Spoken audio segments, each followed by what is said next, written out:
Okay,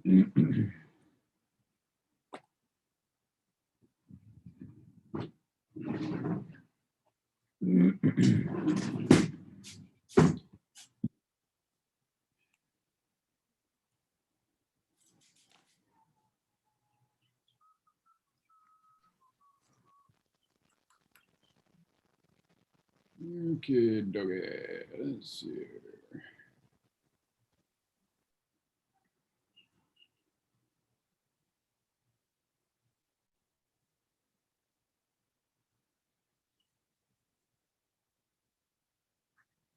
Okay, doke. 12:30. Okay, so afternoon. We're gonna have Napua Makani, Kahuku, and KWP 1 and 2. And is Tom Snetzinger up? I am. I did. Okay, Tom, I'm going to over to you. I've got a short presentation. I think I can share it.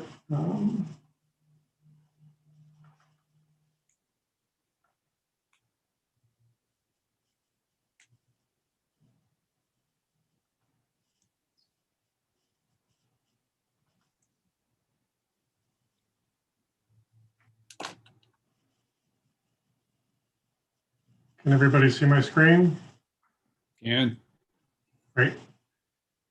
So my name is Tom Snetzinger. I'm a biologist with Tetra Tech, and we're supporting the Napua Makani project in their HCP implementation. And on behalf of Napua Makani Power Partners, I'll present the 2020 fiscal year implementation of the project HCP. So just to start, I'm going to sort of provide an overview of what we're going to touch on. So I'll provide some basic project background, followed by sort of a summary of the fiscal year 2020 HCP implementation, and then some updates for the current project status, avoidance and minimization measures, post-construction mortality monitoring, and mitigation, and then finish off with plans for 2021, what we've been implementing and what we plan to complete this year. So just as a general overview, the project consists of 8 turbines. There are Vestas V136 turbines. There's 4 on private ownership that is shared with sort of small scale agricultural use on private ownership. And then 4 turbines are on DLNR property in sort of steep terrain adjacent to the Kahuku project. Covered species include the Hawaiian hoary bat, 4 Hawaiian waterbirds, the Gallinule stilt, coot, and duck, the Hawaiian goose, Newell's shearwater, and the Hawaiian short-eared owl.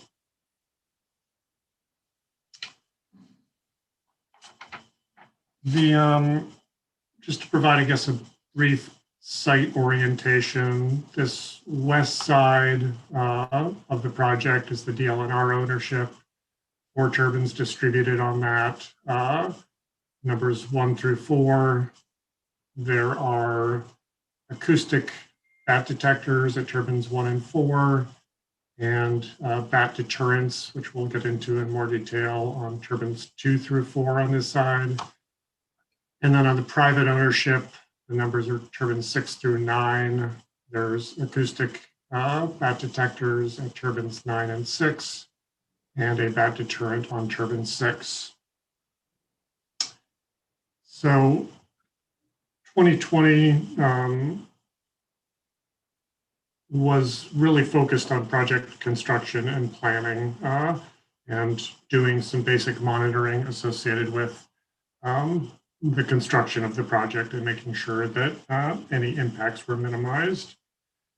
Because this project went through a significant transition shortly after 2020, we wanted to sort of incorporate relevant updates to bring you up to speed on where the project is now. I went through, obviously, the construction, and we're into actual commercial operation now. We're doing post-construction mortality monitoring. So just wanted to provide some key updates associated with those changes in the project.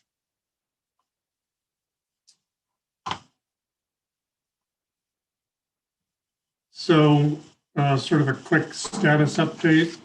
The project completed vertical construction, or sorry, began vertical construction October 19th, 2019.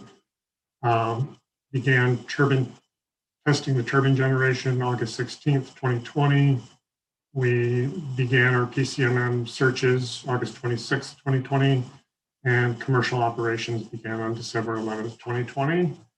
And we've been implementing the planned monitoring and avoidance minimization measures as described in the HCP.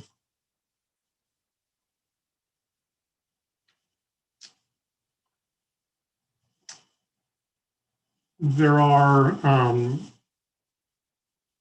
bat deterrents that we've deployed on 4 of the project turbines, consulted with the agencies while we were also soliciting input from DOFA on the bat deterrent research objectives that are a part of condition in the ITL. We chose to do it at 4 turbines because there's some uncertainty due to the differences in turbines and location about the potential benefits, but we wanted to do a voluntary proactive minimization measure and engage with the agencies to confirm that that was appropriate. We are certainly hopeful that this action will reduce the risk of bats at the project over what was anticipated in the HCP.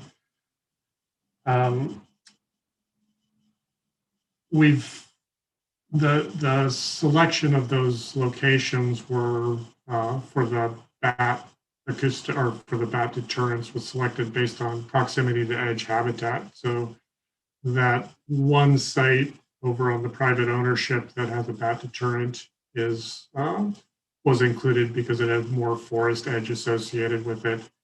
The turbine at the north end of the ridge line on the DLNR side is relatively open habitat, so it didn't have that sort of foraging area that we would expect might be attractive to bats. I'm sorry to interrupt. Koa, can you let Kavika in? He's stuck in outside. Yeah, I did. He should be. Sorry. Thank you. Okay. Sure. So we've also installed 4 acoustic monitors to monitor bat activity at 4 turbines. And as I said, those are 2 are situated on the private ownership and 2 are in the DLNR side. And the locations were selected to try to capture the range of habitats at the project. There were security lights that were installed during the construction phase because of some damage that was caused to turbines, our turbine foundations, and those have been replaced by security cameras.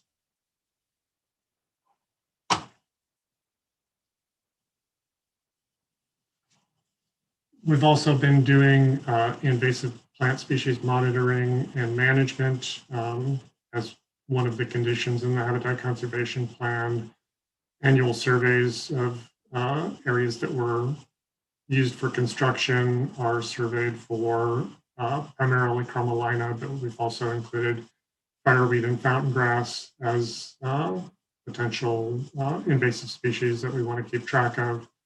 None were found during the first 2 surveys, one at the start of construction, one at the end of construction. We did have a fall survey this year and did detect Chromalina at several discrete locations. And we're working with OISC to address this through control.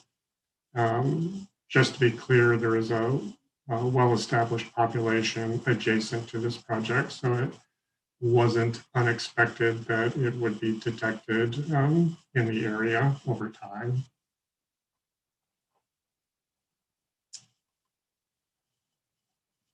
So we have initiated post-construction mortality monitoring. We're doing weekly systematic searches at each turbine with the K9 search team.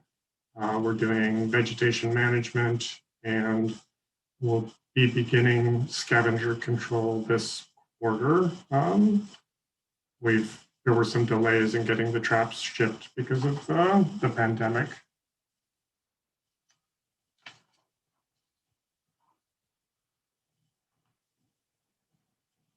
So although there was, FY 2020 was focused on construction and systematic monitoring wasn't performed, so we're not going to report on our 2021 results there. I just did want to touch briefly and sort of refresh the ESRC on the plan for the site. So this figure on the left side is taken from the Habitat Conservation Plan and is sort of a generic description of a turbine that we anticipated would be built at the site. So you have your road and pad, you have an area around that would be managed landscape. So it's area that was cleared during construction and could be continued to be mowed and monitored. And then there's those pink areas that impinge on that are either too steep or they're just not manageable. And then an outer area that is sort of steep terrain and area outside of where the majority of the fatalities would be expected to fall. So to be clear, that generic turbine that was analyzed in the Habitat Conservation Plan is larger than the turbines that were actually built. The turbines that were analyzed were 200 meters tall, and the actual constructed maximum blade tip height is 173 meters. So as context, using the Hull-and-Muir ballistics model, we would expect essentially all of the bat fatalities to fall within that inner 50% NBTH plot, and all of the bird fatalities to fall within the combination of that plot and the outer plot, so within 75% of the maximum blade tip height. And because we don't have site-specific information at this point, we'll be using the Hull-and-Muir ballistics model to estimate what the carcass distribution will be. And ultimately, evidence of absence would be used to estimate fatalities from any observed fatalities that are found, and that does account for any unsearched area.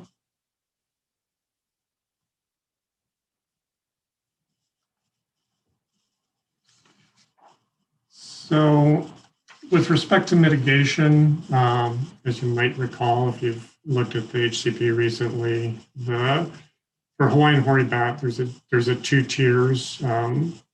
Tier 1 is to mitigate for 34 bats, and what was approved in the Habitat Conservation Plan was Po'omaho management area habitat work to improve the habitat there for bats and to minimize the impacts of invasive species that are occurring there. There's both a research plan that was anticipated for this area as well as a separate management plan, and both of those are under development. And we've consulted with the agencies. We have funding for the Ko'olau Mountain Watershed Partnership to help support in the development of those, and we'll anticipate, in the next few months coming before the ESRC for a review of that management plan, which is required under the HCP. For Newell's shearwater and the Hawaiian short-eared owl, we've funding was provided as described in the HCP. There's a in lieu fee program for the Newell Shearwater and a similar setup for the Hawaiian short-eared owl, set up slightly different under the federal and state processes.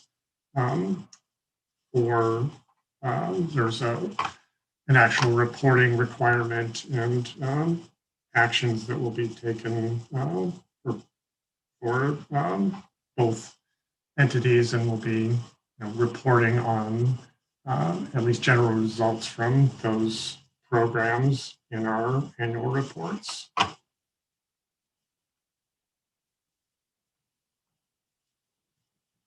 For the Hawaiian goose and Hawaiian waterbirds, just touching on the goose first, what had been proposed in the HCP was a fence project at James Campbell, where the small resident population of geese was breeding when we were developing the HCP. As I'm sure you're aware, that population was extirpated, and so we're in ongoing discussion with the agencies to address this issue and determine what the best path forward is. With respect to Hawaiian waterbirds, again, some changes have happened since the development of the Habitat Conservation Plan, and adaptive management is going to be required to that program based on DOFA's Oahu staff review. They concluded that the mitigation plan as described in the HCP isn't essentially needed anymore. They're managing the habitat at Hamakua pretty aggressively now, and have found that the issues that were happening with the birds migrating into the parking areas and being killed as a result of that is not an issue anymore. So we're working again with the agencies to identify a suitable adaptive management action that we can fund in order to provide mitigation for those species.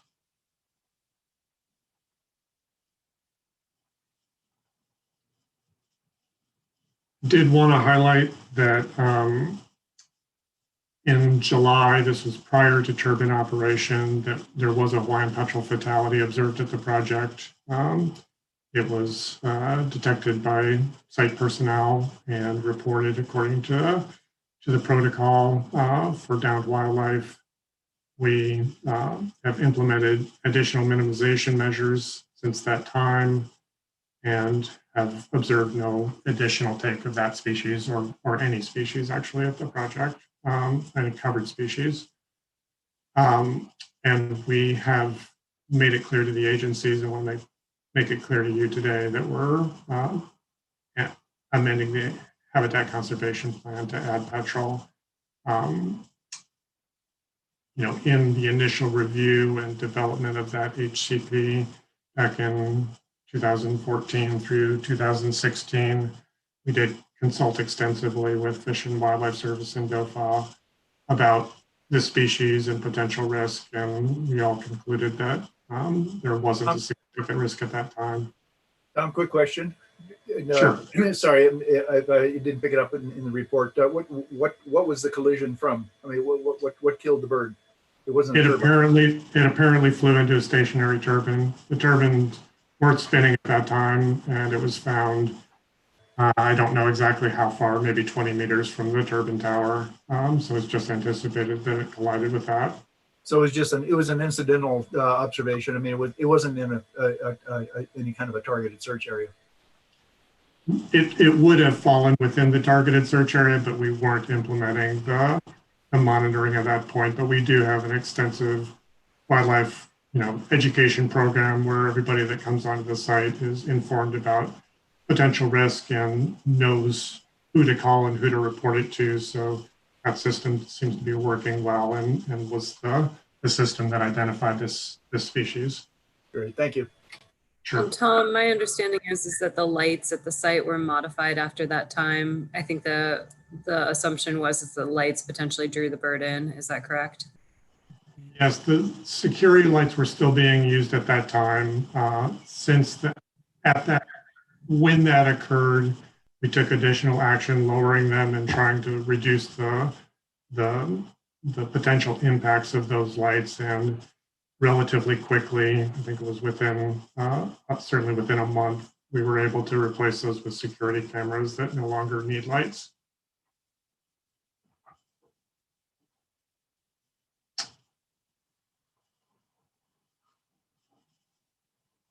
Any other questions about the petrol?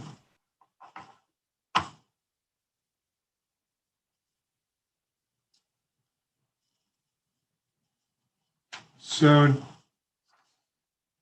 just a few sort of high-level topics for what we've been doing in 2021 and the plan for the work to finish up 2021. We have been employing post-construction mortality monitoring essentially from the start of when the turbines were operating. We're doing bat acoustic monitoring, continuing with our annual invasive plant species monitoring program and addressing the chromolyna that has been detected on site, working on our mitigation plans, targeting review and approval and the start of implementation for those. We're working on our bat deterrent study research plan, and we'll be presenting that for approval to the agencies and begin the implementation of, or at least the planning for that and implementation. And as I said, that's a condition of the ITL that we will meet.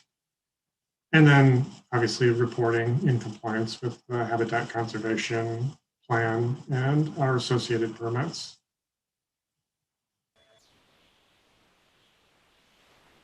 And that's all I had.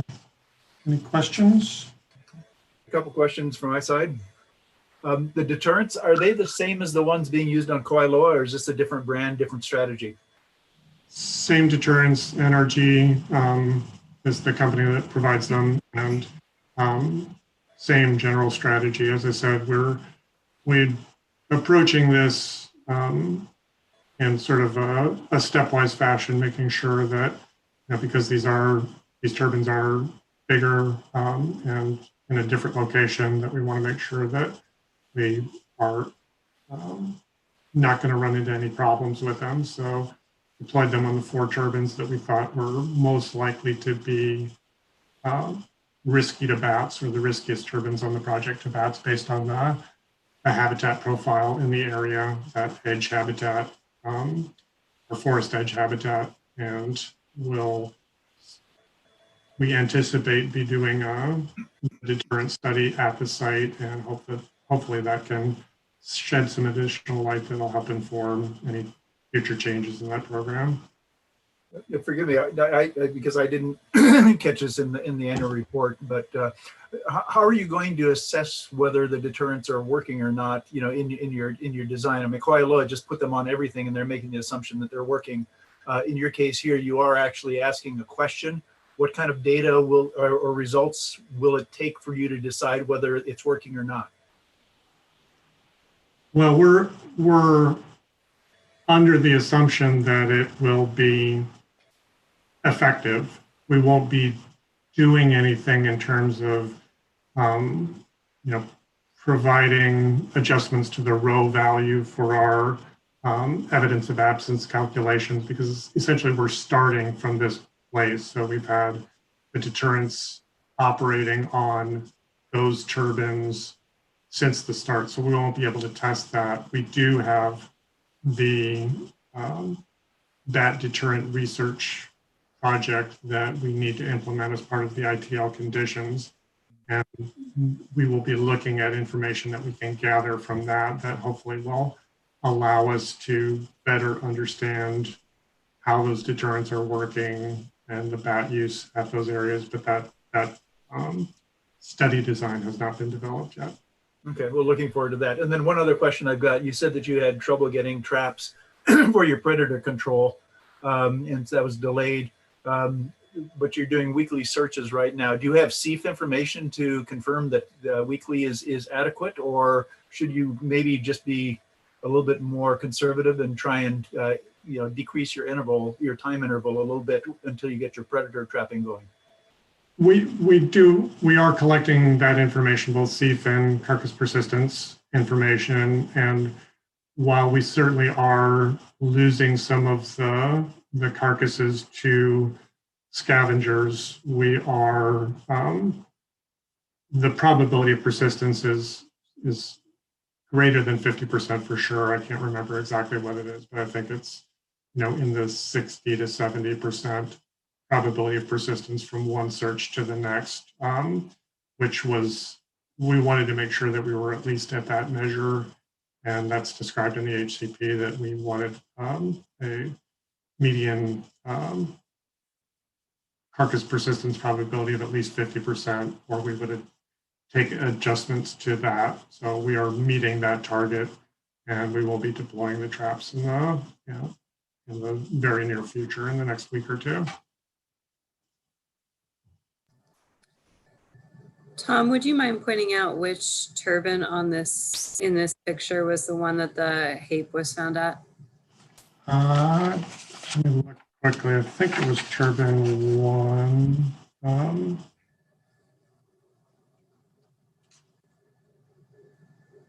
I'm trying to think of where I have that information available. I don't know off the top of my head. No worries. Maybe we can follow up later. And Yeah. I can probably figure it out, but just the map is helpful in thinking about where how the turbines are laid out. Yeah. I'm not 100% sure, but I can certainly follow up with you. Thanks, Tom.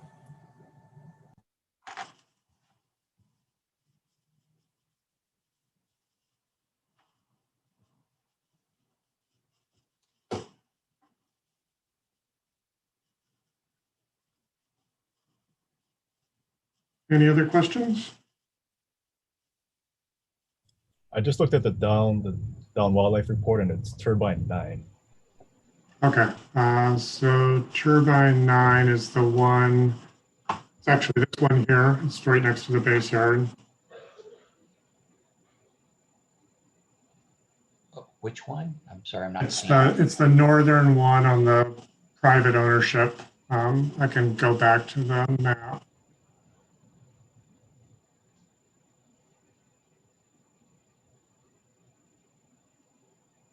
So it's this one here.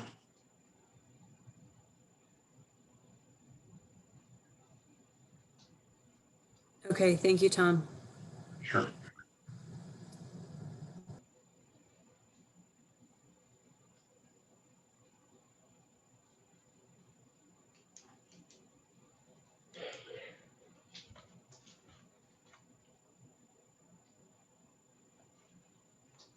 I'm looking forward to seeing the the mitigation implementation plan and research and strategy for that. Hopefully that'll be coming to the ESRC here soon. Yes, I'm sure we'll be seeing you soon, hopefully in person.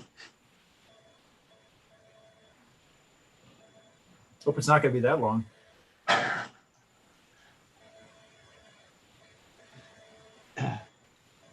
Are you doing any acoustic monitoring other than the ones that are actually on the turbines?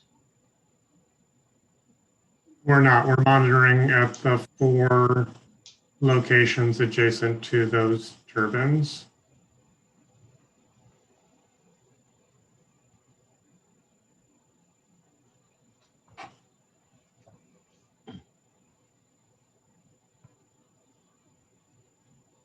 And those are turbines 1, 4, 6, and 9. Just one comment on that. One of the recommendations, recommendations isn't the right word. One of the guidance suggestions in the new guidance document is that at both the site and the mitigation site, at both the wind farm site and the mitigation site, that the acoustic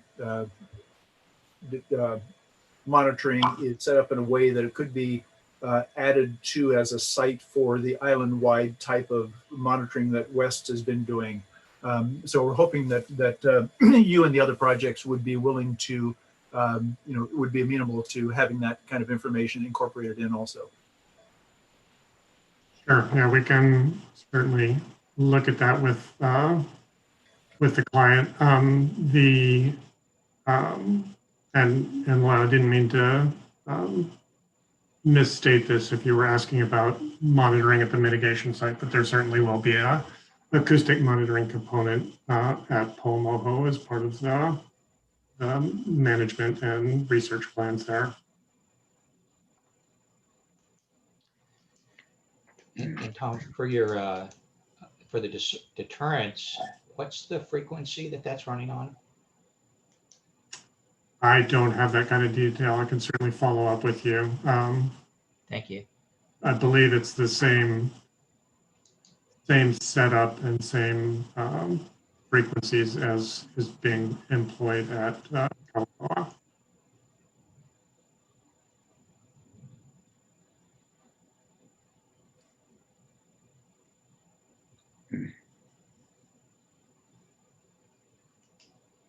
And those are, you said best B136s?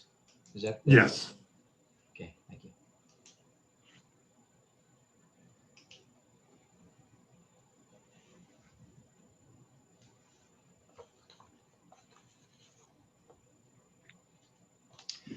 When do you expect the results of your CFIN care trials? We will certainly report them as part of FY 2021. We're doing care trials monthly and CEF trials, care trials quarterly and CEF trials periodically throughout the month. So we have regular data that we're collecting with respect to those. Thank you.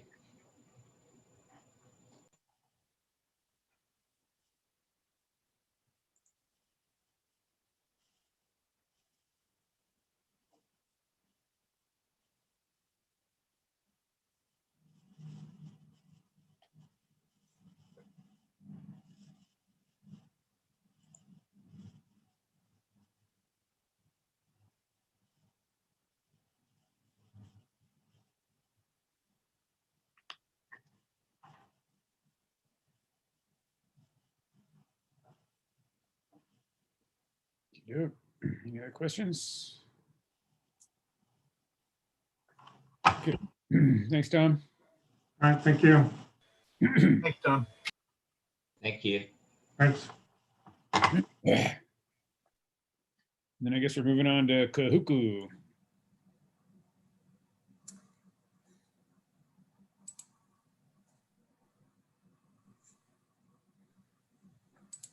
Hi, this is Jenny Taylor. I'm a biologist and a project manager with Tetra Tech. And on behalf of Brookfield Renewable, both Tom and I will be presenting the FY 2020 HCP implementation annual reports for all three of the Brookfield projects. And we'll start with Kahuku. Are you able to see my screen? Yes. Okay. Before I start, we also have Lily Henning of Brookfield Renewable on the call, and I wanted to give Lily a chance to say hello.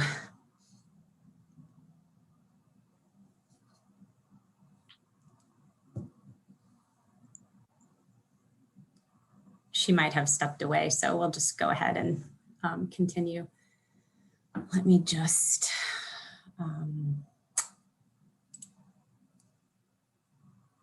exit my full screen here so I can get to my presentation.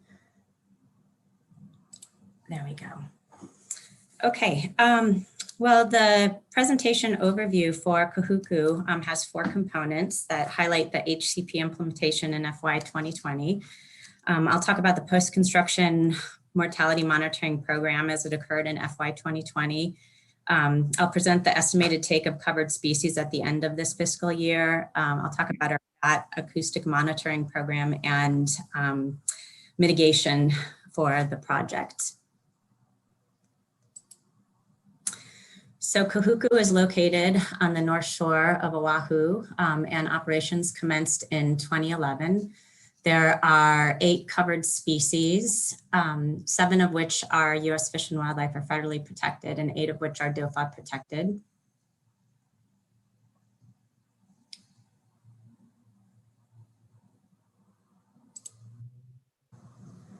For our post-construction mortality monitoring program, we have 35-meter search plots, which are centered on the turbine. We have vegetation management, monthly vegetation management that maintains that vegetation very low out to 35 meters. We have a K9 team that has been in place since FY 2019 consistently. That searches at a weekly search interval. And we also have a scavenger control program being implemented. In FY 2020, it was implemented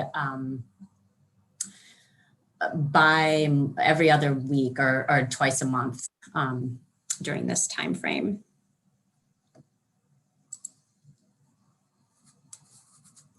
Our take estimation parameters, which we are using for EOA, our searcher efficiency for Hawaiian hoary bat was 0.88, and it was 100% searcher efficiency for all other species. So for the Hawaiian hoary bat, we are using dark rats as surrogates. And for the other species which fall under our medium bird category, we were using wedge-tailed shearwaters primarily, and on occasion cattle egrets as fatality and carcass condition allowed for fatality collection. In FY 2020, there were no take of any covered species that were observed.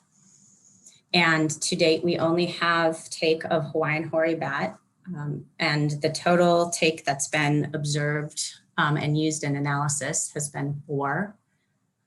And this is for FY 2020, and that estimated direct take using EOA is 9.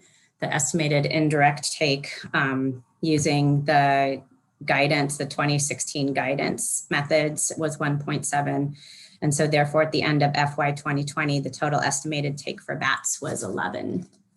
There is some potential for tier 2 exceedance at this number. And I will talk about that in a moment.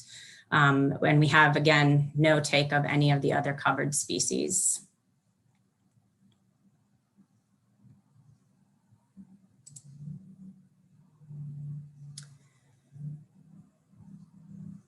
Okay, moving on to acoustic monitoring. So acoustic monitoring for bat activity has been conducted continuously since the start of operations. And the data set represented here includes the years in which wildlife acoustic monitors were used, starting in 2014.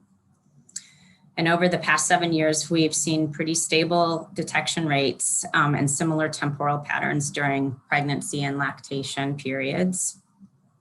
And there is annual variation, but generally the activity on site is very low. And in terms of over time, there has been no significant increase or decrease in the activity trend. The generally low activity rate was reinforced in 2020. And activity was only captured at 6 of 1,409 detector nights, or 0.43%.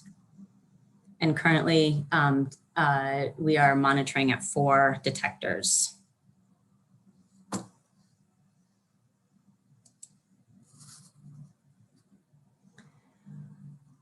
Okay, coming to mitigation. For the Hawaiian hoary bat, mitigation at baseline, as written as in the HCP or tier 1, is complete, and it was the full obligation was met for by providing funding for restoration work at Kahiki Nui Forest Reserve, which was conducted by DOFA, and it was used for ungulate fencing. And a higher level of take, we are in the planning stages for what this might look like in discussion with the agencies on potential approaches for tier 2. And for seabirds, waterbirds, and the Hawaiian short-eared owl, it has all been, our mitigation has all been completed. With seabirds, it was at the Kauai Seabird Colony Assessment and Predator Control on Kauai. For waterbirds, it was the Hamakua, excuse my pronunciation, Marsh Predator Control. And for the short-eared owl, the Hawaii Wildlife Center and Population Research, which was conducted by DOFA.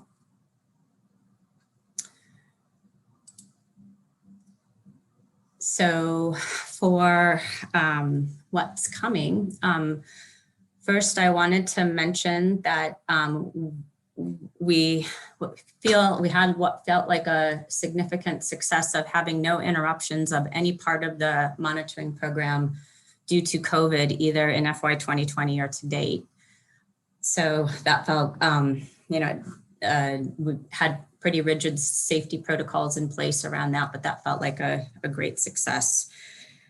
Our post-construction monitoring program continues as it has in FY 2020. So in 2021, we are continuing with the same program, continuity of the canine searcher and the handler, as well as vegetation management and predator control. And again, we are planning for tier 2 bat mitigation and what that potentially looks like, and are in discussion with the agencies about that.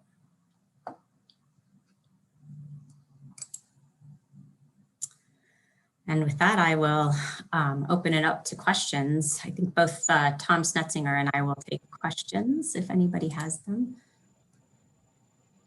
This is Loyal. Why are you planning on tier 2 mitigation?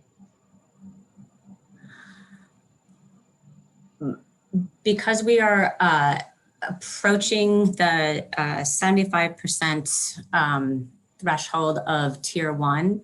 So we were anticipating that we would need to start the discussions on tier 2.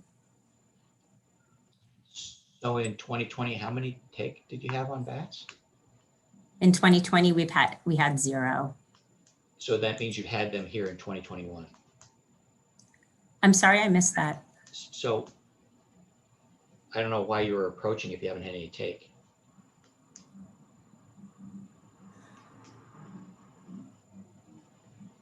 Sorry, what was the question? If you didn't have any take in 2020, why are you concerned about approaching your tier 2 level of take?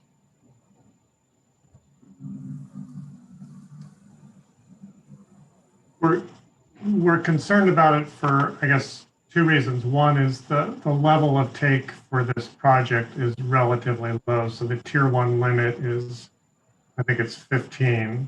So, 1 or 2 takes moves the needle pretty far in terms of passing a threshold. We're at 11 now. There was an observed take in 2021. We still remain within tier 1 and are, I think appropriately working with the agencies to plan for that next tier of mitigation so that we can make sure that we have a plan in place before that threshold between tier 1 and tier 2 would be passed. Sorry, I didn't realize you'd had it taken 2021. Yes, we had one take. And that's the first observed bat fatality at the project since, Jenny, I don't know, since 2014. Thank you. Yeah, 2014 is when you installed the deterrents. Is that correct, Tom?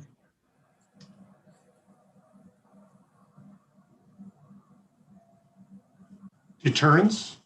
Yeah, did you install, was it low wind speed curtailment? I forget which.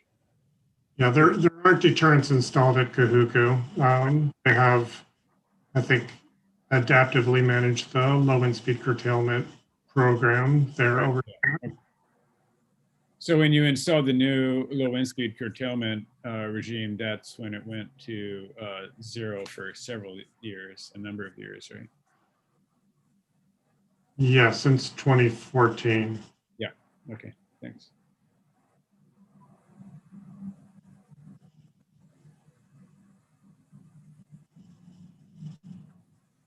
Okay. Any other questions?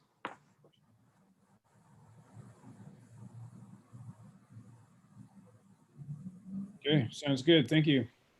Thanks, Tom. And Jenny. And Jenny, job. thanks. Good job, you guys. Thanks. Okay, I'm going to just switch my screen over to AWP presentation.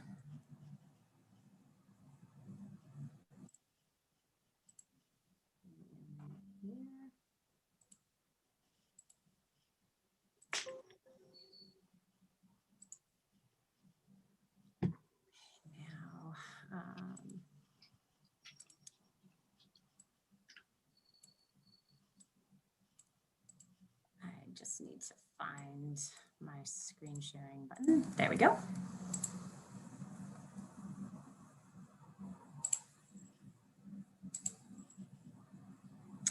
Okay, is everyone seeing my screen? Yes, thank you, Jenny. And I'll pause here because I'm not sure if Lily was on mute before, just stepped away. We have Lily Henning on from Brookfield as well. Lily, did you want to say anything before we start the presentation? No, thanks. I'm sorry for interrupting earlier. I just wanted to, I know you and Jenny weren't with the project back in 2014, so just to clarify. All right, thank you.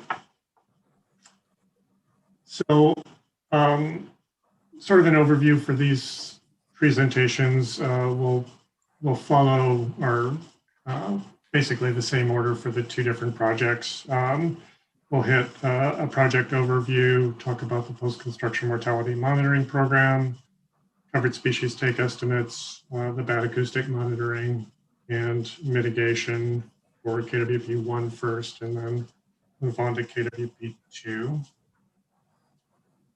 And move on to the next slide.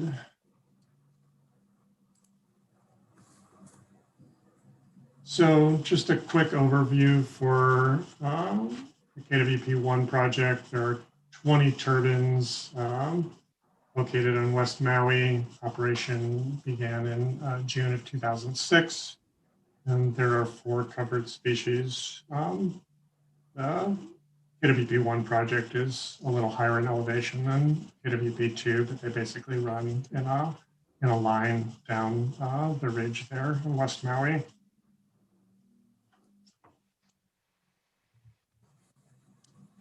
So the basic approach to the post-construction mortality monitoring is a road and pad setup. So roads and pads within 70 meters of the turbines are managed for vegetation, and scavenger control is done, and they're searched at a weekly interval with a canine search team. And although these sort of give the indication that there's sort of 2 parallel sets of turbines, they're actually one line that runs down the ridge there.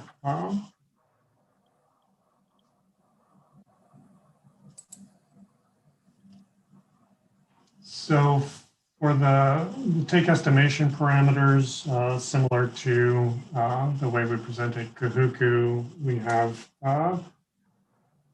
sort of the benefit of scavenger control, vegetation management, and a highly skilled canine search team. We have really high confidence that if a fatality falls within the search area, that it's going to be found. So, searcher efficiency was 97 to 100%, and the probability of persistence was 84% up to 96%, depending on the species. But all, really stellar results, and I think provide really good confidence that, like I said, a fatality that occurs within that search area will be found.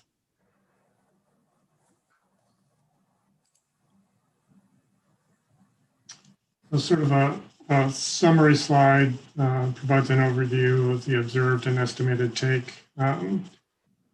Direct take is estimated using evidence of absence at the 80% upper credible limit, and the indirect take for each of these species is based on species-specific biological measures. So for the Hawaiian hoary bat, we've had 9 observed take at the project that have been within the search area and during searches, and therefore are included in the evidence of absence. The estimated resulting take 26 with an associated indirect take estimate that includes the sexing of the bats using the genetic results from the USGS lab for a total of 30.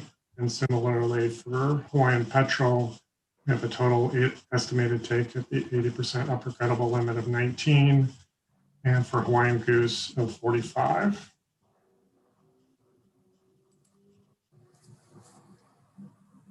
So digging into a little bit more detail around that, total observed take for Hawaiian hoary bat used in our evidence of absence was 9, no observed fatalities in FY 2020.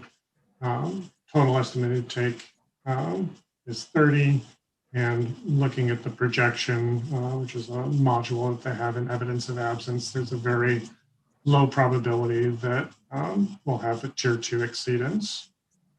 For Hawaiian petrel, similarly, our observed take used in the analysis, no observed take in FY 2020, total estimated take of 19, and again, a very low probability of tier 1 exceedance in this case.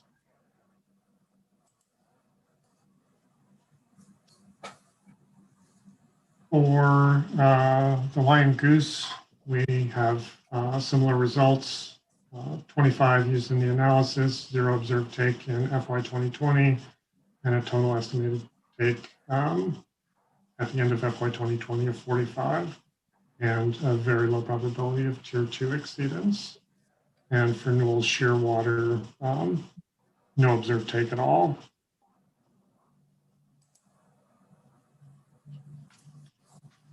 With respect to the acoustic monitoring program at the project, similar to essentially all of these wind projects, we see a pattern of activity that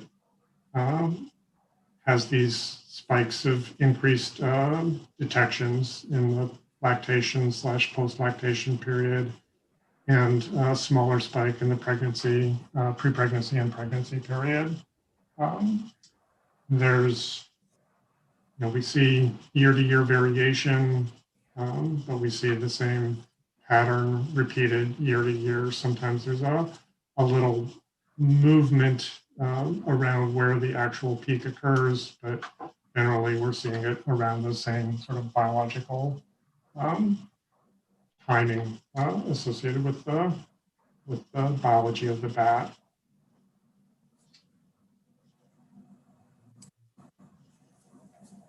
We did test for sort of evaluation of trend analysis at the project over time. We only included data from the wildlife acoustics detectors, and even though we started incorporating the wildlife acoustics in 2014, we didn't have a full year data set at that point. So this is looking 2015 through 2020, and we did see a significant increasing trend in annual detection rates. What the cause of this is uncertain, and we'll talk about this with respect to KWP2 project as well. But it was just an observation, and we included that analysis in the annual report.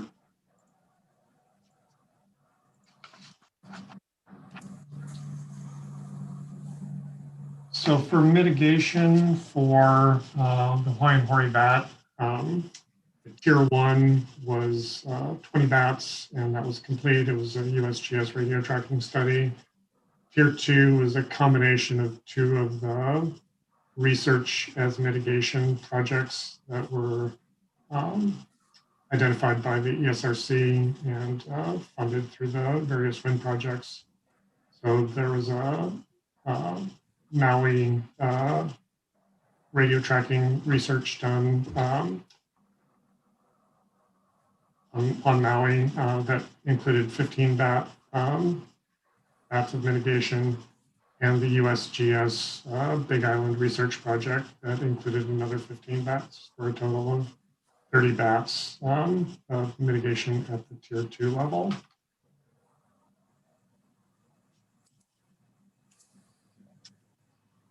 For seabirds, we are doing mitigation at Makamake'ole for KWP1.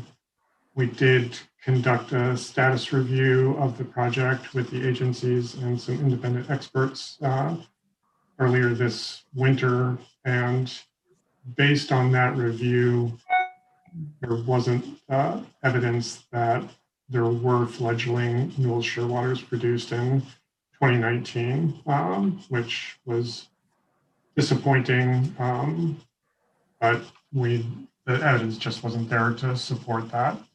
There was some clear evidence that we are observing increases in adult survival. We're continuing to see population growth or occupancy growth at the project, and I think the agencies and experts all feel a sense of optimism about this project and its long-term potential beyond even the mitigation requirements for this project. But in addition to the increases in adult survival that we can assess based on differences in predation rates for a predator control or an environment where there's a predator-proof fence versus sites where predators can affect the population. So we can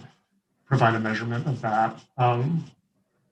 And there are other benefits, the establishment of this new breeding colony, a better understanding about management approaches, and I think some real significant research opportunities that will allow a better understanding of both life history and management tools that we can use to sort of leverage this success elsewhere in the Hawaiian Islands.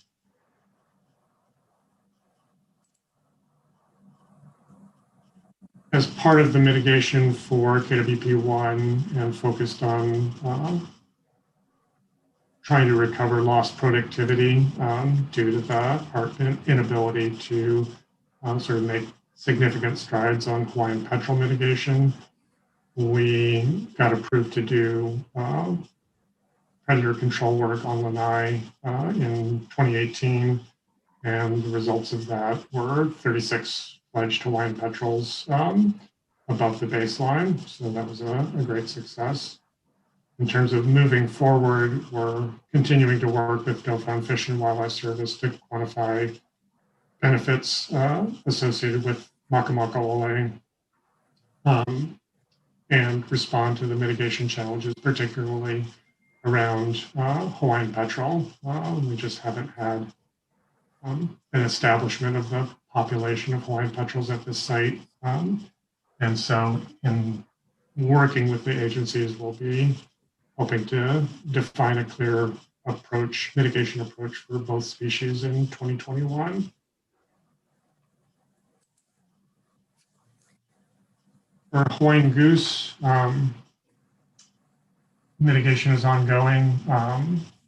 Tier 1 is 60 geese, and the work that has been going has been at the Haleakala Ranch pen, primarily focused on predator control. 65 fledglings were produced between 2011 and 2020, and we're continuing to work with the agencies to quantify that mitigation credit.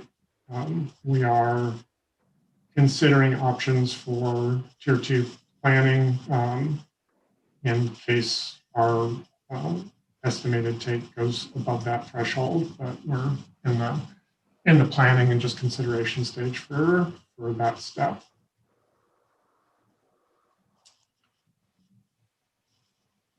Regarding mitigation, we're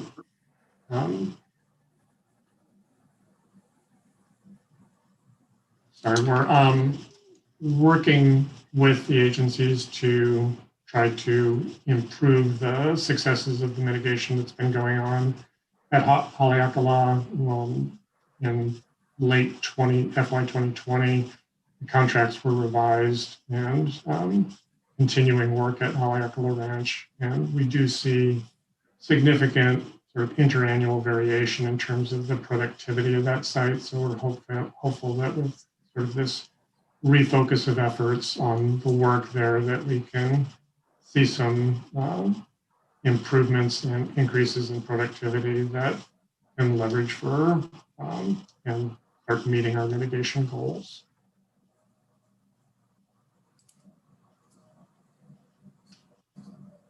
Just to touch on some noteworthy events, I know that we talked about the wildfire that occurred in our last annual review. That fire did occur in FY 2020, so I just wanted to bring that up again. It affected the lower elevation of KWP1. Vegetation continues to recover, and there were no disruptions of the monitoring efforts due to COVID-19 pandemic. As far as planning for FY 2021, we'll continue on our monitoring and management actions as in FY 2020, and really want to focus on sort of two areas. One is quantifying the mitigation benefits for Hawaiian goose and addressing those challenges that I referenced in achieving mitigation goals for Hawaiian goose. And similarly for seabirds, we want and are, I think, close to meeting our goal in this, our quantification of the mitigation benefits for the seabirds at Makamakaole and Lanai, and addressing the challenges that we face, particularly around Hawaiian petrel and the mitigation challenges there.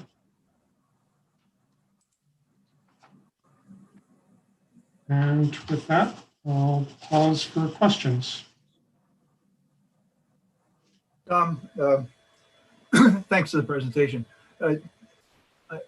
As far as the Makamakaole site, the strategy is to attract birds into the enclosure. But there's also obviously the potential that birds may be attracted to just outside the fence too, and possibly be put more at risk to predation and so forth. Do you have any, first of all, is there much monitoring going on for petrels outside the fence? And really where I'm getting to is to understand, to see if we can find a way to understand sort of the zone of attraction that a site like that would have. How big is it? Is it possible to have the attraction focus the birds really only within a fence area?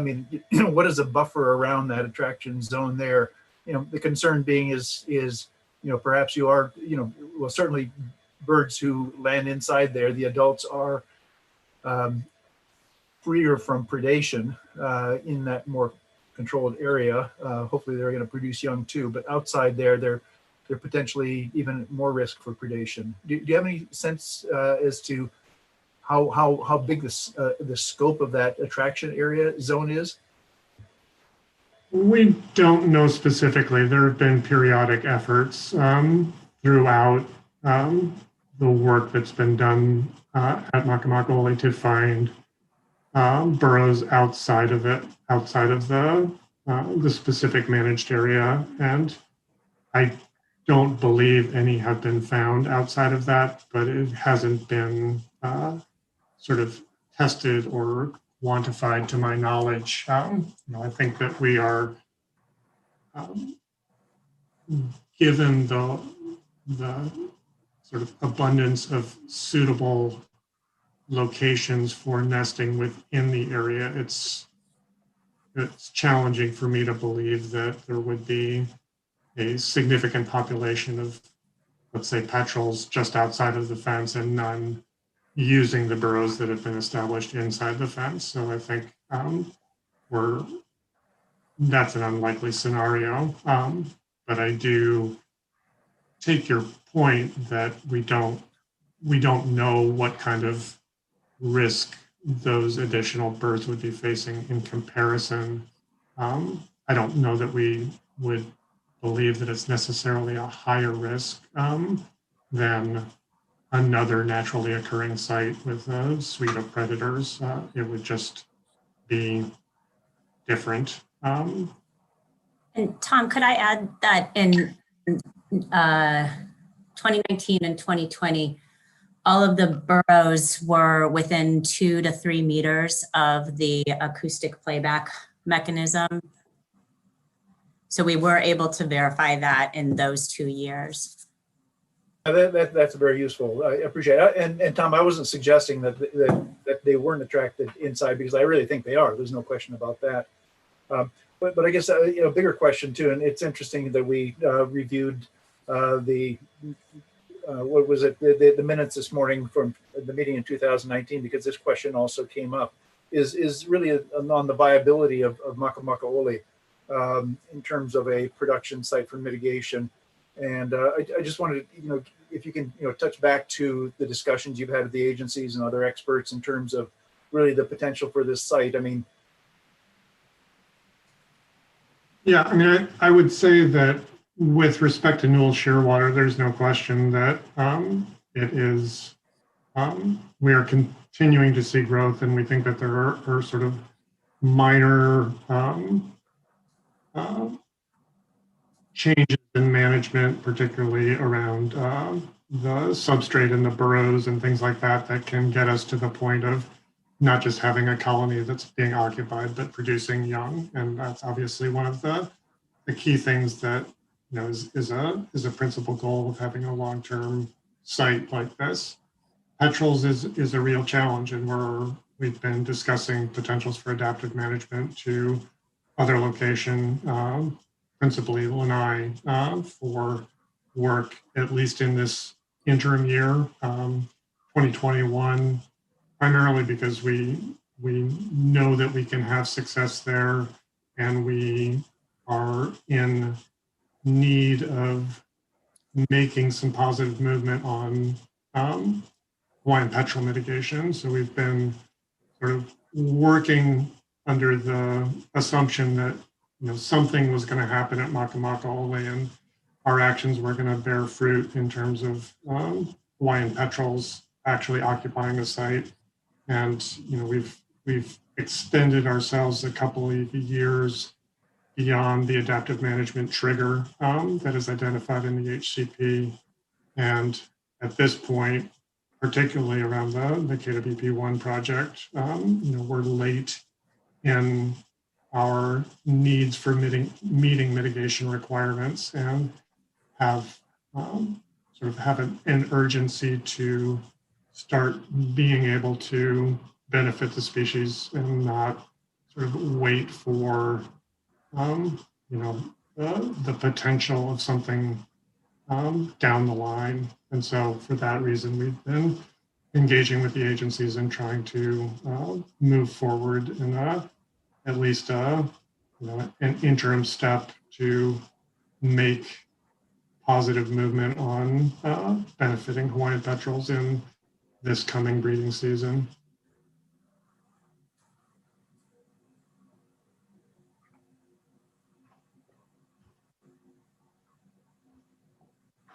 Thank you. Yeah.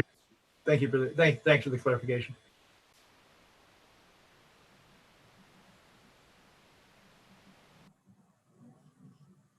Okay, any other questions?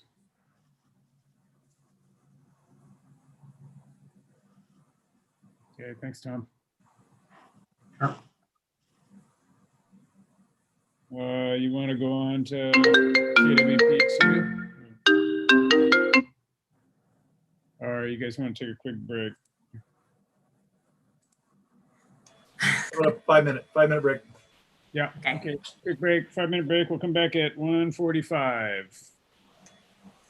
Thank you.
Hey, Dave, I got a question.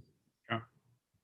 I think it was last year, staff, and I think it was maybe Glenn gave us a overview presentation of all the cumulative take for by island and total for the state. Is staff going to do that for us again this year? That would be really helpful, I think, in helping thinking through the context of all of these annual reports. Okay, yeah, that'd be good. I was just thinking about that myself, so I'll ask him to put together something like that. Thank you.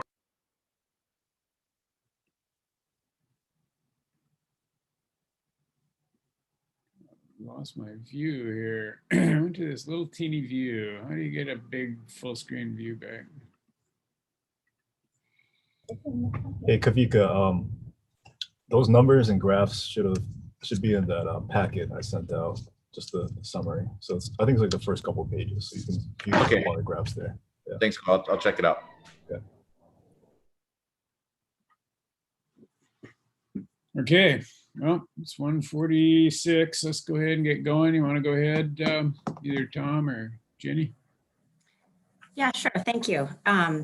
So we'll jump back into a parallel presentation for KWP2.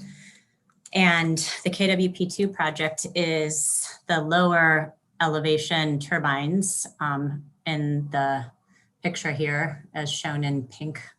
And there are 14 of them.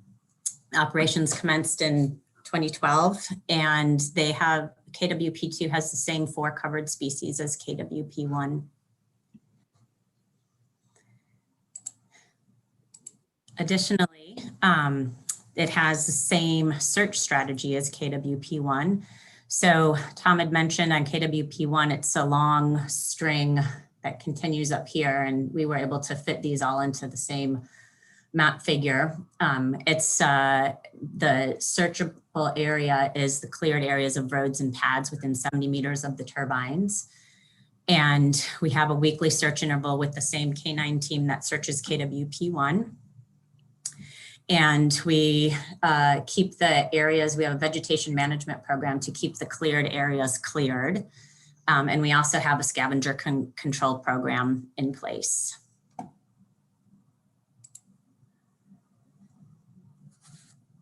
Let's see, the take estimation parameters for bias correction.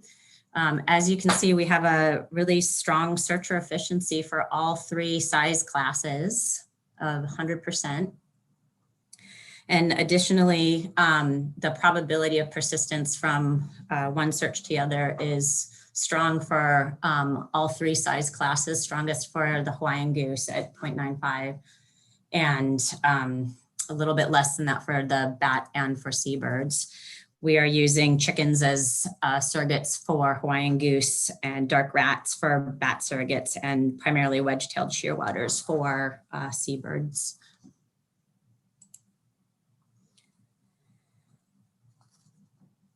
So in FY 2020, we had take of 3 Hawaiian geese for our covered species.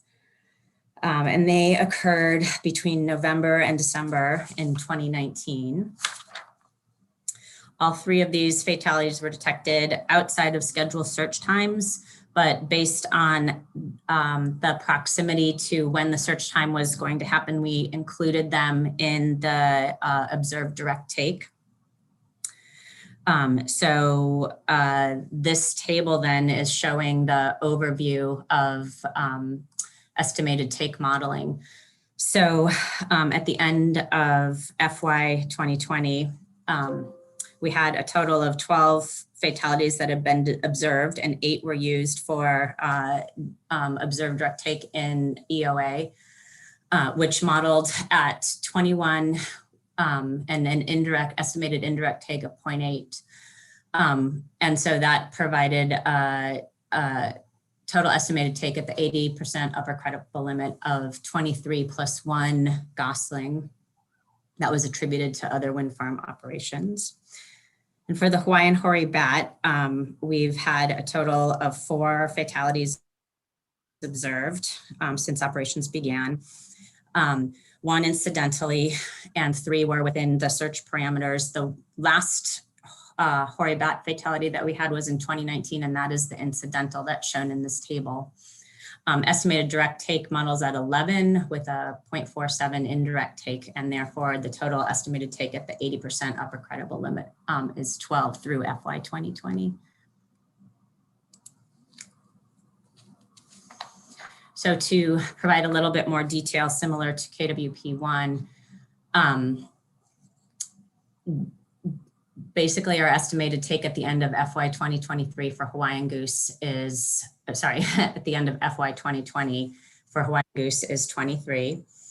And the projected take in EOA suggests, is a tool that is used to understand where we lie in terms of the permit term limit. And it's projected to, it suggests that the permit limit may be exceeded. For Hawaiian hoary bat, the estimated take at the end of FY 2020 is 12, and that projects that the estimated take is within the permit limit. And again, we've had no take of Hawaiian petrel or Newell shearwater.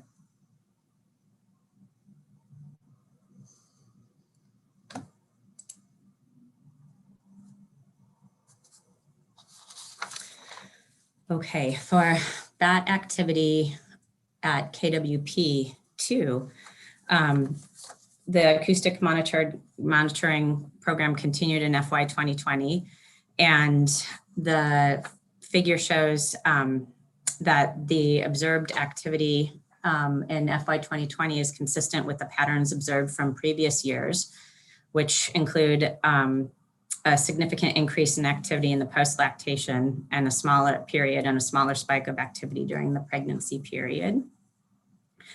And for FY 2020, Hawaiian hoary bats were detected on 117 nights out of 1,146 detector nights sampled, so a 10.2% annual detection rate. And unlike KWP1, when all years are compared for activity trends, there is no identifiable significant trend in acoustic activity for this site. And the trend was completed, the trend analysis was completed using the months of July through September data for each monitoring year based on, so it was using the peak data for each year.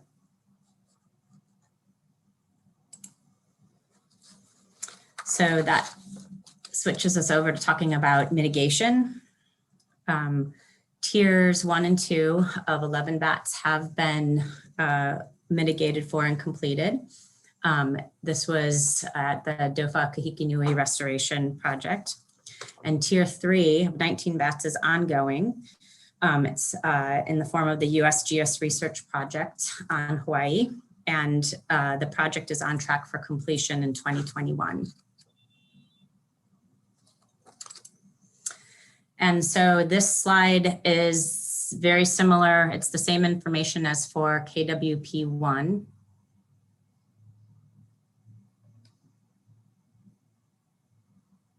For KWP2, so it's about Makamakaole. And again, no fledgling Newells were produced after consultation with agencies and the experts. We came to that conclusion, which Tom has already talked about. And again, we are working with DOFA and U.S. Fish and Wildlife Service to quantify the benefits and respond to the mitigation challenges and define what the monitoring and the mitigation approach in 2021 will be.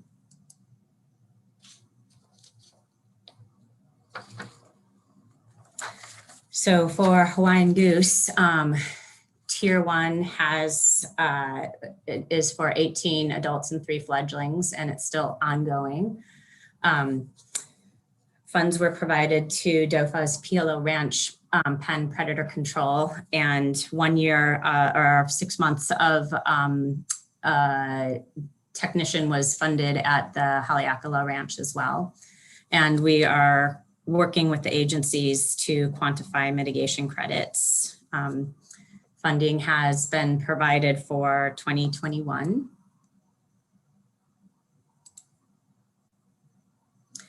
And we are not on track to meet the obligations based on our modeling numbers right now. So, and we are in conversation with the agencies on this situation. And one of the things that has been done is we have updated the MOUs with DOFA and provided annual assessment forms for what is happening at the ranches. They're standardized reporting forms for each ranch. And again, as I mentioned, funding for 2021. So again, this is similar to KWP1. The wildfires actually occurred in FY 2020 and were first discussed, and because they occurred in 2019, they were first discussed then. Vegetation recovery continues on site, and we had no COVID disruptions during the FY 2020 or to date.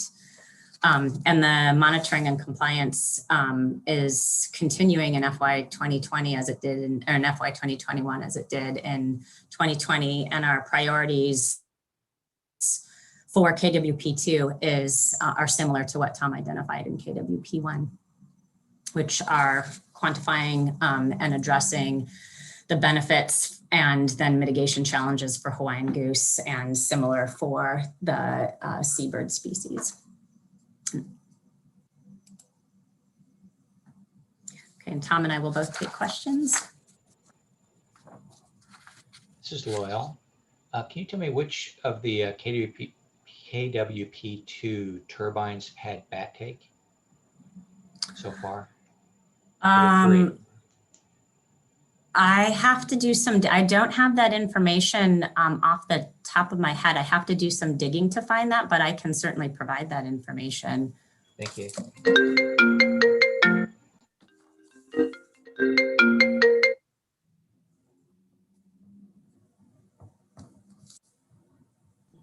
So I had a question. I was thinking about the mitigation, and I was trying to remember, I think it was maybe last year's annual report, and you can help me to remember correctly, but I thought that the mitigation wasn't working because of chick predation. Is that right? And is that still an issue? I think mongooses were getting through the fence or something. No, I think there were issues with occasional cattle predation, and I'm not sure which site was the one that was having that issue, but Piholo is where that was.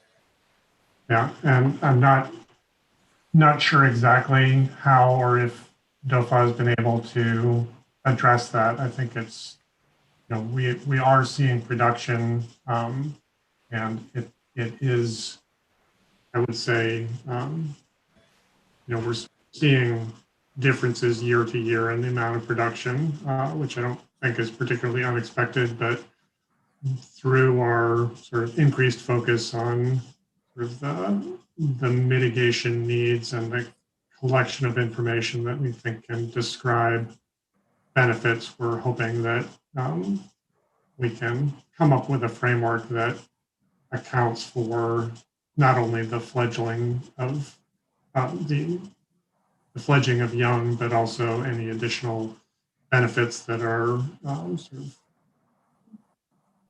So what is the HCP say as far as adaptive management when you guys are financially supporting mitigation, but the mitigation isn't achieving cumulative net benefit for the species? Is there anything in the HCP that would help us to understand how to manage the situation adaptively? Adaptive management is certainly needed at these sites in order to sort of generate the kind of benefits that are needed in order to meet the mitigation requirements. And that's it is expressed in the HCPs, and it's a standard part of these habitat conservation plans. So there is room for that type of action, and we'll certainly continue to work with the agencies to try to achieve that. Okay, so if am I understanding correctly that there were no prescribed adaptive management plans if we find ourselves in this situation? So now we're at a point where the applicant and the agencies need to come up with a viable adaptive management plan. Is that correct? Yes, there's no explicit list of actions that would be taken if we weren't meeting targets. So yeah, that I would view it that way, that the permittee and the agencies continue to work together to identify ways that that we can improve the successes there so that we can meet the mitigation goals. Yeah, adaptive management was sort of a broad brush phrase that was used in those plans, but nothing specific in terms of triggers. And I think we're thinking differently now. But that doesn't mean it shouldn't be triggering the discussions that Tom's talking about. So am I also correct in understanding that those discussions are yet to be initiated? And if that is correct, then the ball is in whose court to get the conversation going? We have had those conversations with the agencies and are continuing to discuss them, trying to identify the mechanism is the challenge, but we are continuing to engage with the agencies on that topic. Okay, are there any agency representatives that want to comment on that statement? Hi, this is Afshin. There's a couple of things I guess I'd mention. One is tomorrow, Stephanie Franklin will be here, and she's the one who's kind of managing the pens that we're talking about. So we can get into a lot of the details of adaptive management, I think, tomorrow.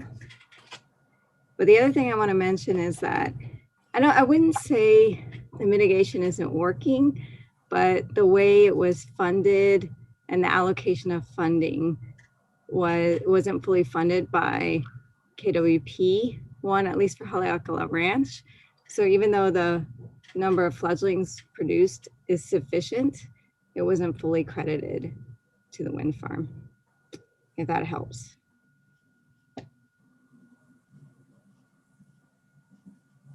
That based on how it was funded. Sheen, are you saying that there's mitigation money coming from another project, or is it also DOFA money involved as well? Right, it was DOFA money involved as well. But if I remember, KWP didn't realize that DOFA was funding it, right? They thought they were funding it. Correct. It was I guess not communicated from our part. So we were not we weren't keeping track of that, I guess I should say. And so when we realized it, and we realized really it was only about 50% of the funding was coming from the mitigation, then we had to take that into account when we were trying to decide how much credit they should receive. So I just want to say, like, the project itself isn't a bad project, and I think it's working. It's just that the crediting wasn't exactly how it should have been, or we should have been in better communication earlier on. And that hasn't been figured out in the last year? Or do we now have a resolution on that? I believe we have an accounting of that. It's just that now they are behind. KWP is behind in their mitigation. So, sorry if I'm going to go down a rabbit hole here, but it seems unfair to me. If KWP thought they were putting the money into that and they had the money available, it seems like there should be some way of rearranging the expenditures or somehow using their money so they get credit for that if they were planning on it and they had actually said they were going to do that, rather than having DOFA take part of it. I don't understand why it's not fair to do something like that. Well, so we did use all of the funding we received from the wind farm. It was just that earlier on in the project, we were supplementing. It's not occurring anymore, but we were supplementing the project in the past with DOFA funds. Oh, so the amount of funds that were coming from KWP were not adequate to do the work that was done, Exactly, yeah. even if but- everything they sent was spent out. Correct. Or there was a delay of when we were using their funding, essentially. That I don't understand either. Sorry.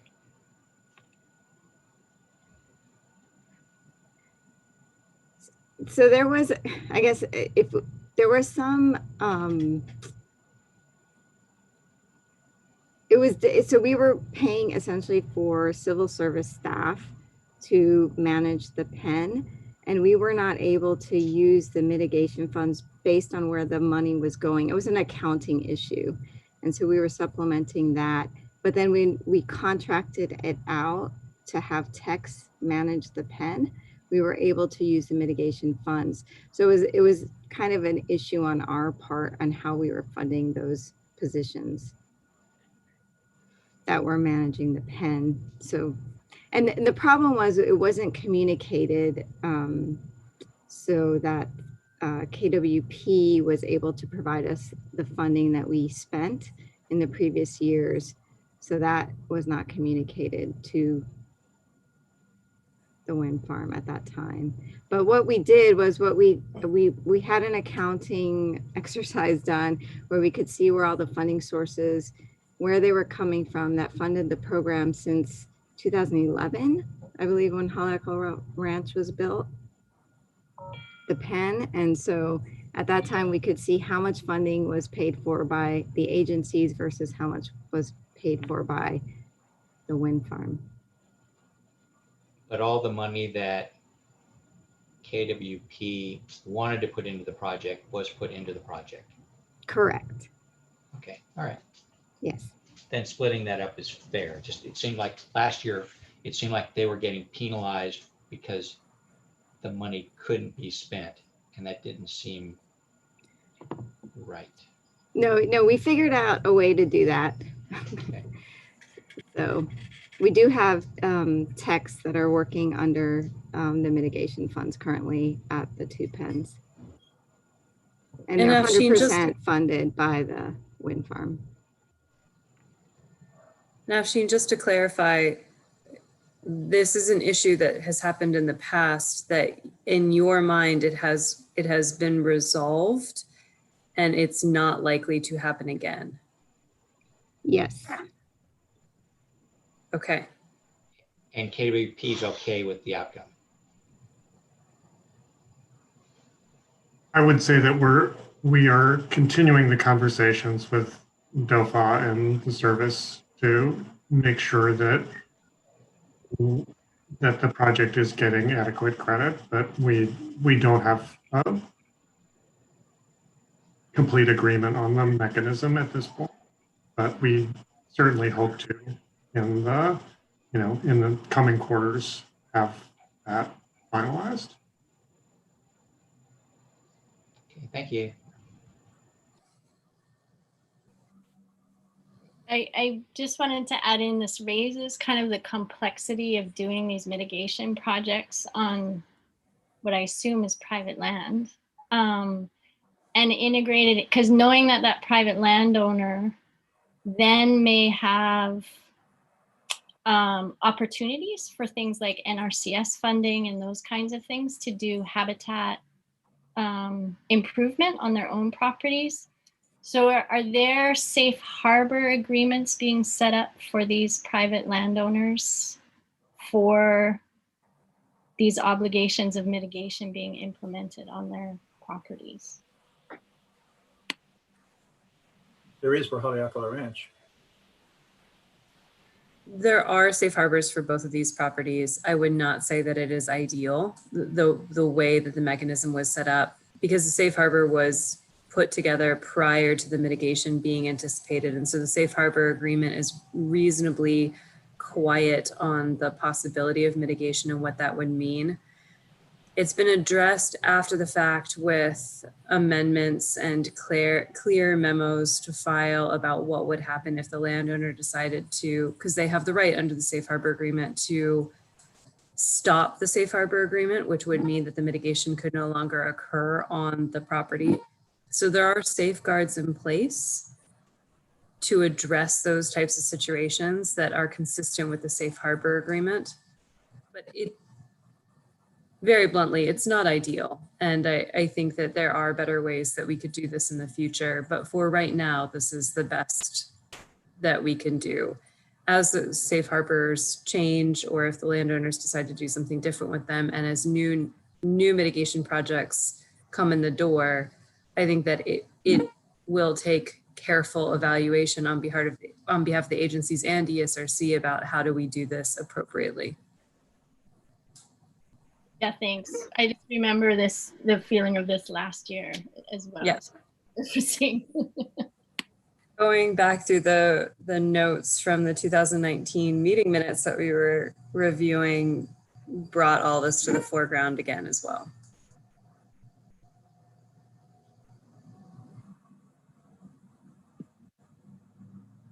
Thanks for the summary.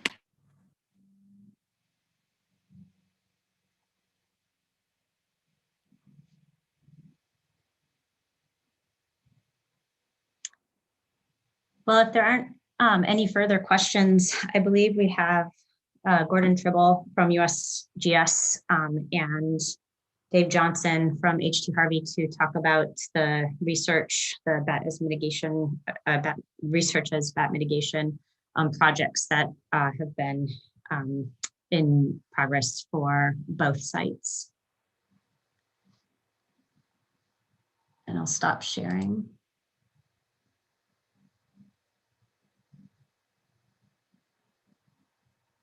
I'm not seeing. It looks like Gordon's not on right now. Yeah.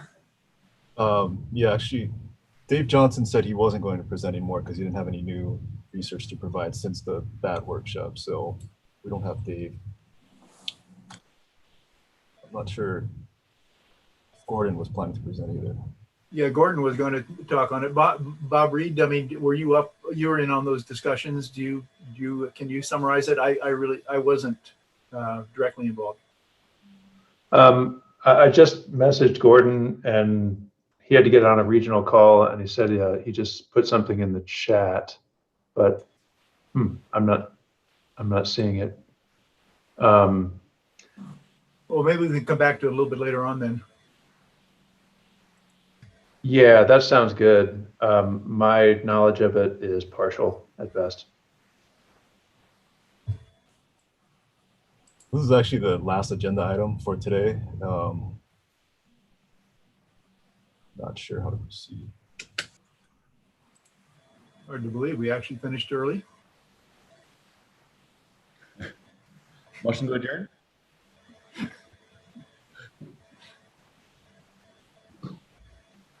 It's not like Yeah, I mean, if we don't have Dave, well, Dave Johnson's not going to present. If we don't have Gordon, Yeah, no, we can touch base on it tomorrow if those guys are available. We'll try to squeeze it in.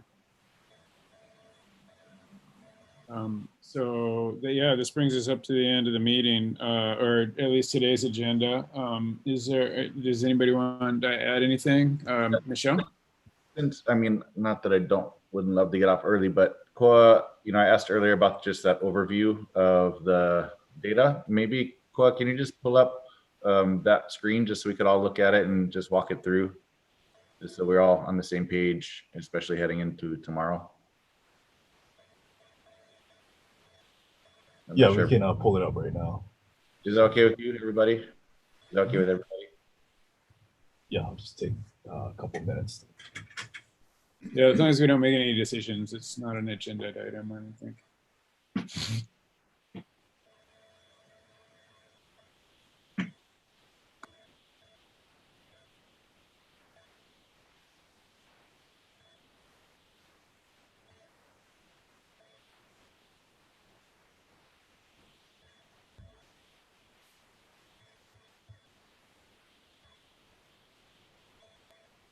Well, while I was pulling it up, I was looking at it for a bit, and I was thinking, I think the cumulative allowed bat take is 300 something, and so I'm just wondering what kind of population level impact that is, and at what point do we hit the threshold between point of no return kind of thing. So I'm not even sure if there's any modeling that has looked at that, but if anybody is aware of it, I would be interested in looking it over. I don't recall that being presented at the bat workshop, but it might have. I think your West system stuff gets us the closest, huh?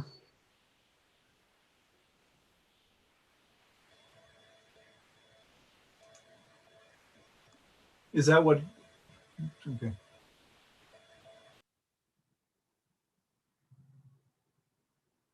Yeah, we can see it.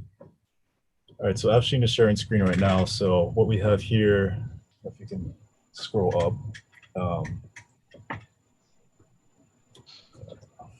Yeah, push it up just a little bit. Yeah. We can't see the full graph.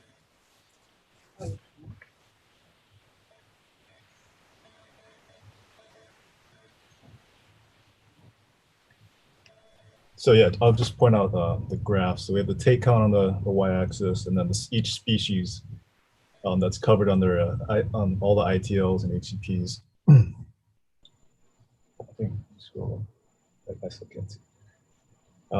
So the orange bars represent the total permitted take for all these species. The orange bar is the total estimated take, and the green bars are the total observed take. So can you guys see that? You need to scroll it up a little bit. Okay. And I think we want to see the island one too, if you had it. Yeah, we'll follow up with that. But these are for at the end of June of last year, right?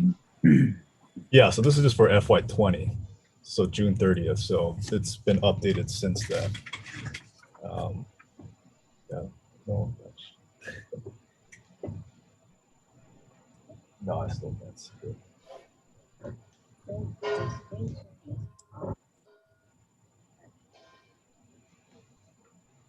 Sorry, just having technical difficulties.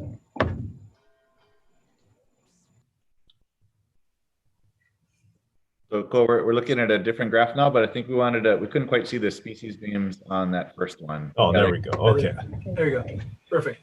Yeah, so there you have it. That's all the species so far, and Danube storm petrel will be added soon. So wait, sorry, Cole, can you just increase it's at 110 right now, but it's still a little bit. Yeah. Thank you.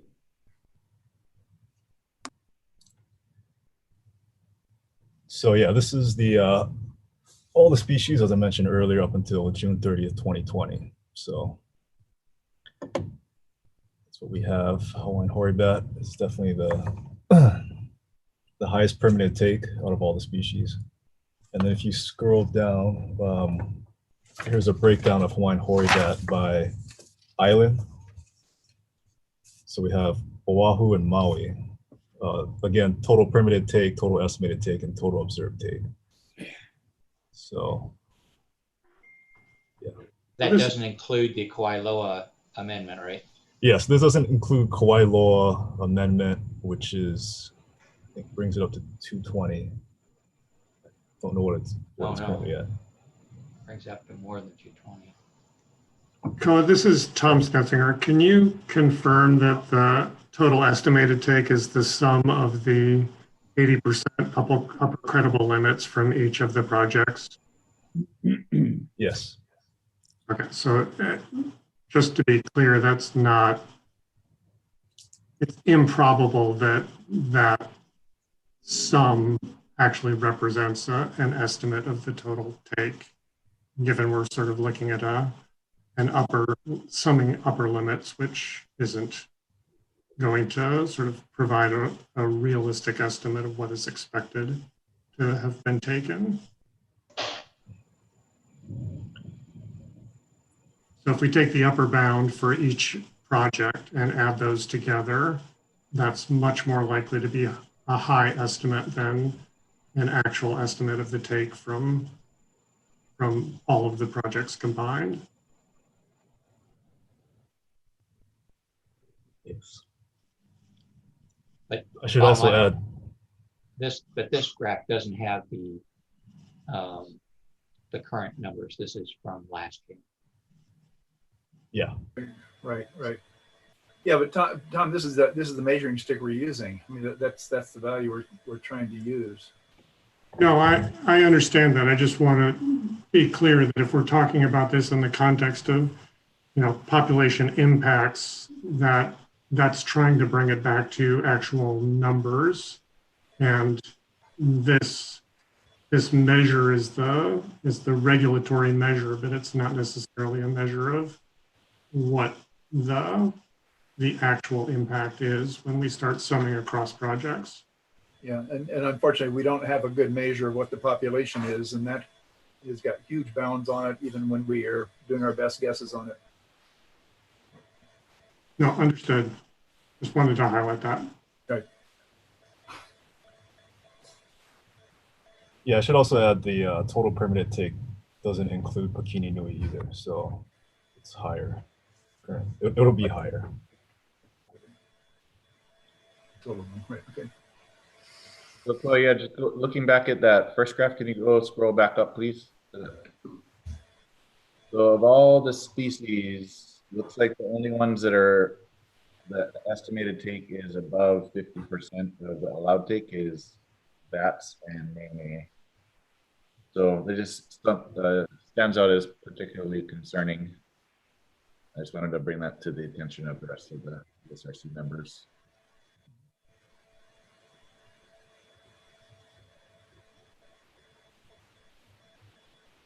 Yeah, that's a point well taken, Kavika.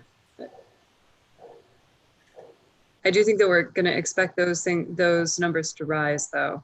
The permitted level of take is the benchmark.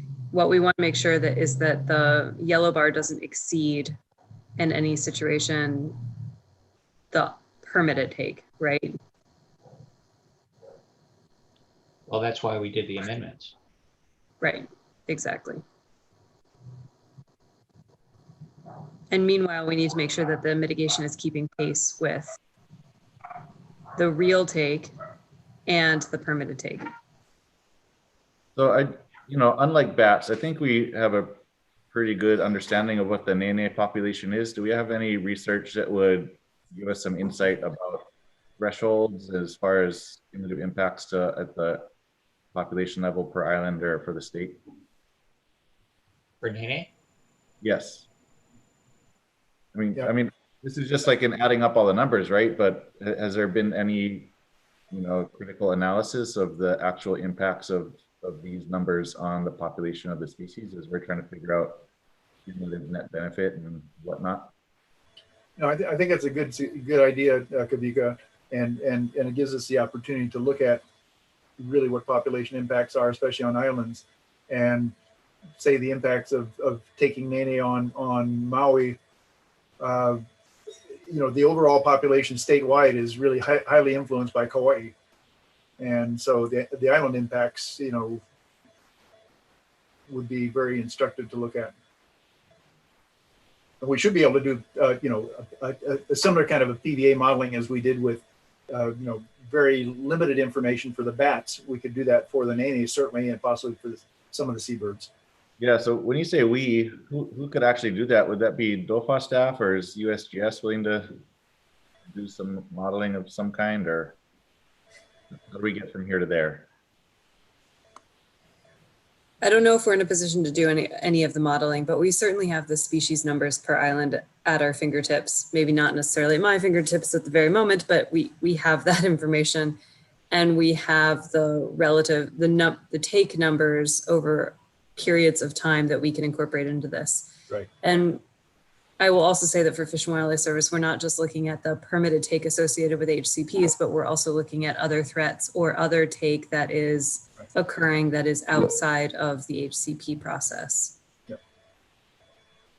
So we can run those numbers for nene, and to be honest, for seabirds as well. Yep. I'd be really interested to see those numbers if you guys could run them. Yes. Let me circle back on my end and we will try and get some numbers out. Seems like those numbers would be really useful in assessing future applicants and their take estimates and Exactly. the cumulative impact or benefit of all of the HCPs. Yeah, that was part of the impetus in terms of doing Loyal and Teresa doing those first models for the bat too, to see at what point do you get to a tipping point.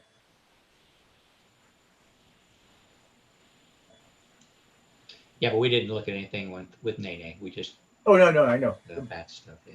Yeah. But that's, I mean, that was the intent on there. Yeah. Yeah. Where do you get to that point where of no return? Michelle, would it be too much to ask maybe for our April 21st meeting that Fish and Wildlife could do a super brief presentation to the ESRC about where we're at with these things? Yeah, Are you talking about? I guess it comes down to, you know, who's able to do it. I mean, you know, there's various shops that have got that capability, and if Fish and Wildlife can do it in-house, that would be great. Melissa, I know you've got the tools to do it. You know, we do too. You know, so it's just more of a question of deciding who would do it and getting the numbers. I heard Michelle volunteer. That'd be good, Michelle. Did you Well, do your staff? I will gladly volunteer us to pull together the numbers and provide basic information, but true modeling efforts, we've got our modelers tied up with really high priority things right now, and I can't pull them off of that. Partially because of some of the seabird things that are coming down the line that we need their help on in order for us, our group, to make good decisions coming up on projects that are about to come in the door. How about if I make a recommendation that you take it back to your shop, you sketch it out and then bring it back to another one of our soon-to-be ESRC meetings for a discussion on the agenda that we then decide how to move from there. That we can do. Michelle, I would like to suggest reaching out to Jake Ferguson at UH, who's relatively new, but this is something that he should have capacity for.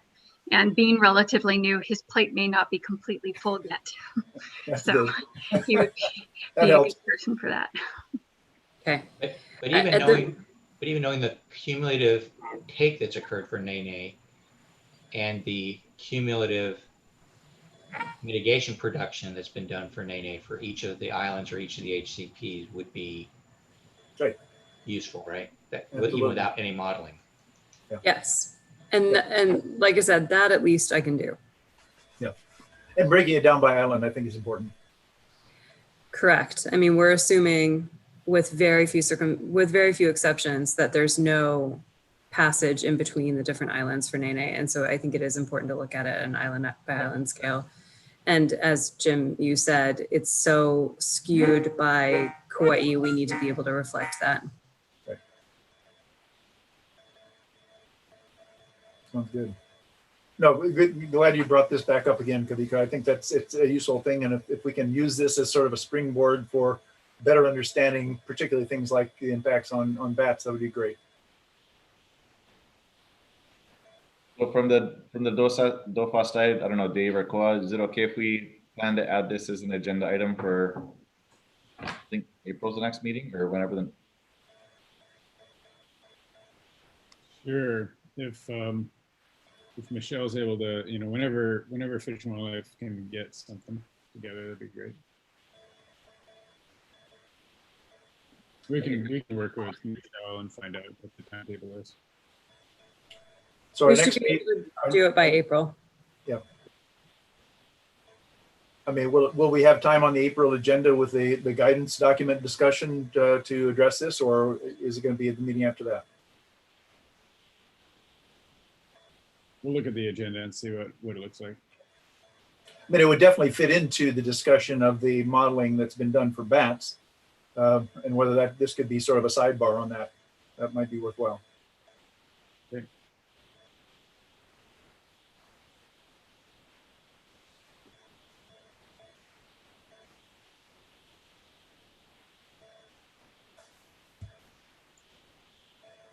Gosh, we're still going to end up half an hour early. Yeah, so just unheard of. my concern. So that's all I had. Thank you. Yeah. So thanks, Kalika. Okay, anything else? I'm sorry, I missed a couple of minutes there around between 1 and 2, but did we talk about USGS BAT research? Or Jim, did you need Gordon there? Yeah, we're gonna wait for Gordon to get into it, and hopefully we can get him in tomorrow. Yeah, we're gonna Okay, squeeze him in tomorrow to talk about sounds good. Thank you. it. All right. Well, this is useful. I think it's been a very good discussion, and this is the kind of scrutiny that, you know, ESRC, scrutiny is not the right word, review that ESRC needs to be doing on all these projects. And I think it's been very good discussion, you know, both from the questions coming from the committee as well as the staff, and particularly from the presentations from the permittees. So I think this has been very successful, and thanks for the time that you put into it. Yeah, thanks to the staff, the DOFA staff and the permittees for putting together these presentations. A lot of work goes into these. We appreciate it. Yeah, good job. Thank you. Thanks to Koa for putting this together.